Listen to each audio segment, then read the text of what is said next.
This happened yesterday, and I'm still confused. Yesterday was my first day back at work after being off for 2 weeks. This is kind of important. One of my coworkers, Claire, had gotten engaged the week before I left. When she announced it at work, we all did the typical congratulations and happy for you type of things. I thought it was over. So when I left for vacation, as far as I knew, no plans had been made. Then yesterday, when I returned to work, my boss Kelly and best friend Lisa said that Claire was looking for me. I asked what was up, and they weren't sure, but she was carrying a little gift bag. A few minutes later, Claire found me and asked how my vacation was. I was telling her about it, and she cut me off and said she had a very important question to ask. She handed me a little gift bag and asked if I would be her best man of honor for her wedding. I thanked her and told her that typically, this role would traditionally go to a close female friend or relative. She responded that there was nothing traditional about her wedding, so it was fine. I looked over at Lisa and Kelly, who were both trying not to laugh. I thanked her again, congratulated her, and told her that I wasn't interested in being part of her wedding party and would be happier being a guest in the audience. I swear, when I said this, we watched her entire demeanor change, and it was like a switch flipped. She went off, saying that I had to be in her wedding and that she didn't understand why I would say no. I told her that we'd only known each other a short time and that I had no interest in planning parties, dinners, or shopping trips. She told me I needed to think about it and said she would check back with me later. I told her to go for it, but my answer would be the same. She walked away, and I looked at Kelly and Lisa and asked, what in the ever-loving, fresh, creepy hell was that? Kelly started to laugh and said she didn't know, but that saying no like I did might have saved me a lot of headaches in the future.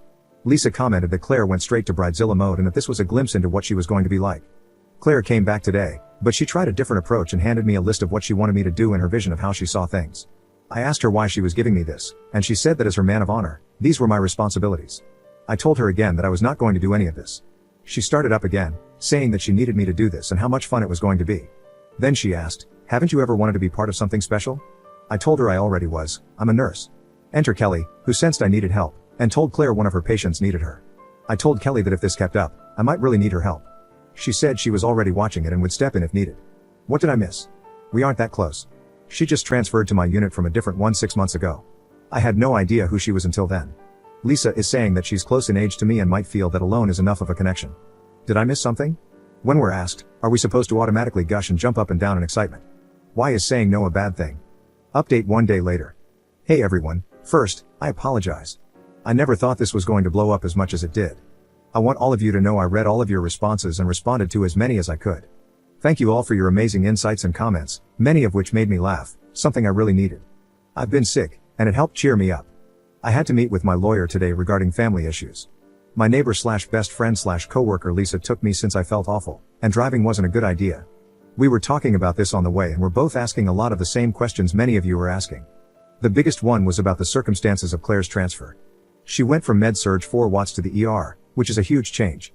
I have to work tomorrow, so we'll see what happens. But Lisa and I are going to ask Kelly about the transfer and bring up a couple of other concerns. After I got home from the meeting with my lawyer, I slept for the rest of the day. Many of you asked if Claire and I hang out outside of work. The answer is no. I really don't know anything about her.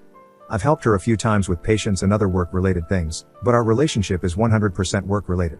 That's why I was so surprised when she asked me to do this. I was shocked that she asked me to be her man of honor. I have a very small friend circle, and honestly, I like to keep it that way. I really have no interest in being part of this.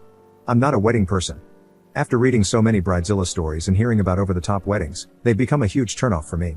Spending tens of thousands to hundreds of thousands of dollars with insane, unrealistic demands that turn people against each other, why? I'd rather use that money and time planning my next trip or vacation. Many people suggested that I was being used as a token or prop in her wedding or as the gay best friend. I never really thought about it that way. I admit that I'm out and proud, but I'm not going to pretend to be someone's friend just so they can fulfill some kind of fetish they have for wanting a gay best friend or some status symbol they feel the need to satisfy. It takes a lot to offend me, but if that's actually the case, then I would really be offended. I wasn't put on this earth to be someone's plaything. A lot of people speculated that maybe she doesn't have a boyfriend. She does. She's brought him in before. If she has any insecurities, I don't understand them. She's attractive, smart, and knows her stuff, so I'm at a loss as to why she's acting like this. Many people suggested going to HR. I'm starting that process with my boss Kelly. She's fully aware of the situation since she was with us when all this happened. She told me she's keeping an eye on things and will step in if I need her to. I trust her completely. While Kelly and HR can manage the situation within the hospital, they can't control it on a personal level if Claire were to, say, follow me home or something like that. So I think that covers it all. I wish I could say this is over, but most likely, there's more to come. Second update 2 days later. This intro is going to be long, But I'm telling you this for a reason, and later in this update, it will make sense. I'm hoping this will be the end of this whole situation. I was born into a family where I was referred to as an issue that needed to be dealt with. I lived in the shadow of my sister, who was the child my parents wanted. They only wanted one child, a girl, so dad would have his daddy's girl and mom her little princess. Then I came along. Keep in mind that I'm 23, so back then my parents had options but chose not to use them.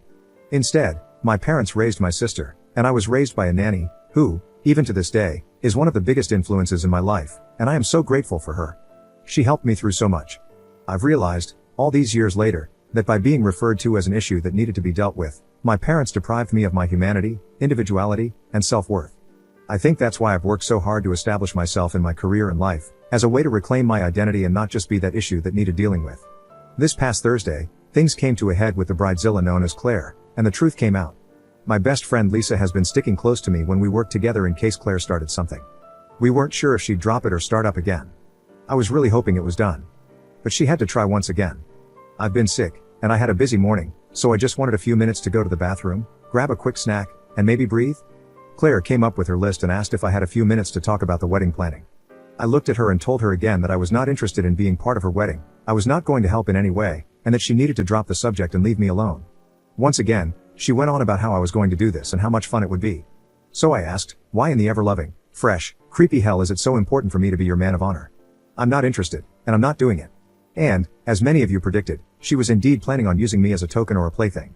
She threw together all the messed up gay stereotypes that exist in society into one sentence. What modern liberal woman isn't going to have a gay bestie on her arm for special events? I felt everything in my stomach churn, and a wave of nausea hit me. I couldn't get to the bathroom fast enough. Lisa was beyond angry. She's really like the overprotective sister I wish I'd had, and immediately took Claire to see our boss, Kelly, to lay it all out, everything that was said. I wasn't in on that conversation, but Lisa and Kelly filled me in afterward. Kelly came to check on me, and I was still hiding in the bathroom. She knocked on the door and asked if she could come in. I asked her for a bottle of water first. While I was waiting, I realized two things.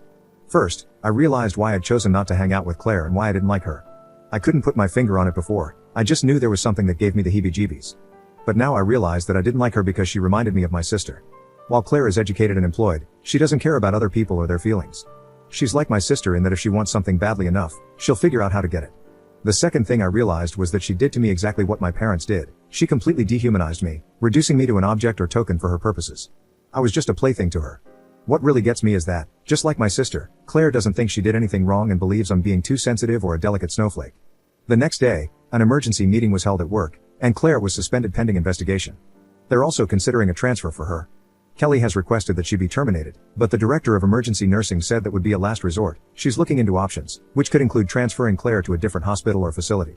This didn't sit well with me. I asked what would happen if she did the same thing to someone else. She didn't really give me an answer but said she still needs to look into a few things, so for now, Claire is suspended. Anyway, that's where things stand. I'm still pretty sick and had to work this weekend. I'll try to respond if I can. Thank you all for the amazing support.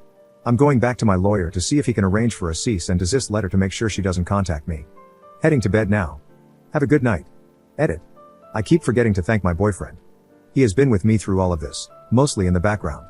At first, we were laughing about it, but when everything went down on Thursday, he was there for me. Lisa was able to get him away from his unit for a bit so I could have that reassuring it will be okay boyfriend hug. He stayed with me a couple of nights, helping me through being sick as well. So yeah, I'm very lucky to have such great support.